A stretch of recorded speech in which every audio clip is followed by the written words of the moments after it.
Donc on va voir une petite vidéo sur le produit scalaire, enfin qui va commencer la série sur le produit scalaire. Et donc dans cette première vidéo, on va parler de la norme d'un vecteur. Quelque chose que tu connais en fait déjà sans qu'on t'ait donné le nom en fait. Donc, qu'est-ce que c'est que la norme d'un vecteur U? C'est en fait sa longueur. La notation, c'est de mettre le vecteur U entre deux barres, deux doubles barres. Et ça, donc on dit norme de U, donc la longueur de U. En conséquence, donc si le vecteur U, en fait, c'est un vecteur AB, eh bien la norme de U, ce sera la norme du vecteur AB. Oui, mais la norme d'un vecteur, c'est quoi? C'est sa longueur. Donc, la norme du vecteur AB, ce sera la longueur AB. Donc cette notation, on peut l'utiliser quand justement on a l'origine et l'extrémité de notre vecteur. Sinon, donc on utilise norme de U et c'est tout. Ensuite, si la norme du vecteur AB est égale à 0, qu'est-ce que ça veut dire? Ça veut dire que la longueur AB vaut 0, autrement dit que A et B sont confondus.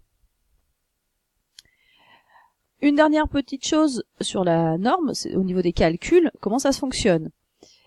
Qu'est-ce qu'elle a comme particularité? Alors elle a une particularité que quand donc on fait la norme de k fois un vecteur, k étant un nombre réel, eh bien cette norme est égale à la valeur absolue de k fois la norme de U.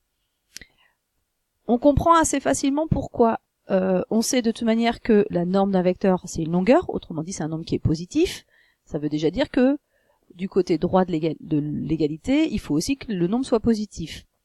Norme de U étant déjà lui-même positif, il faut absolument qu'on multiplie par un nombre positif pour que tout ça reste positif. Si donc je fais la norme de, par exemple, 2 fois le vecteur U. 2 fois le vecteur U, on le sait très bien.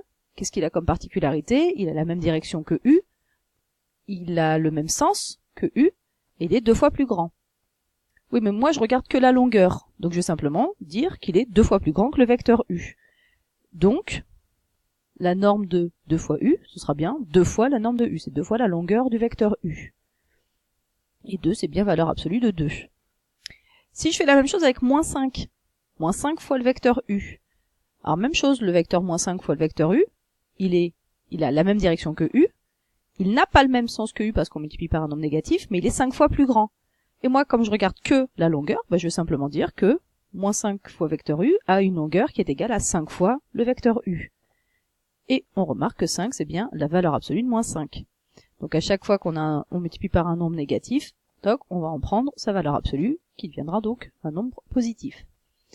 Donc voilà comment ça fonctionne quand on veut calculer des normes de k fois avec la norme de k fois un vecteur. Ensuite, des petits rappels sur la seconde, qu'on a déjà vu dans d'autres vidéos. Donc c'est pour ça que ça va aller assez vite. Je les rappelle et puis tu regarderas les vidéos sur les vecteurs pour t'en souvenir. Si donc on est dans un repère orthonormé OIJ et qu'on a 2 points de ce repère, le point A de coordonnées x, a, y, a, le point B de coordonnées x, b, y, b, alors la longueur AB, puisque c'est la norme de AB, eh bien c'est donc racine de xb moins xa au carré plus yb moins yk au carré. Je te rappelle que ça vient du théorème de Pythagore. Et exactement de la même façon avec un vecteur U de coordonnées x, y, toujours dans un repère orthonormé OIJ, eh bien la longueur du vecteur U, autrement dit la norme de U, ce sera égal à racine de x carré plus y au carré. Toujours par rapport au théorème de Pythagore.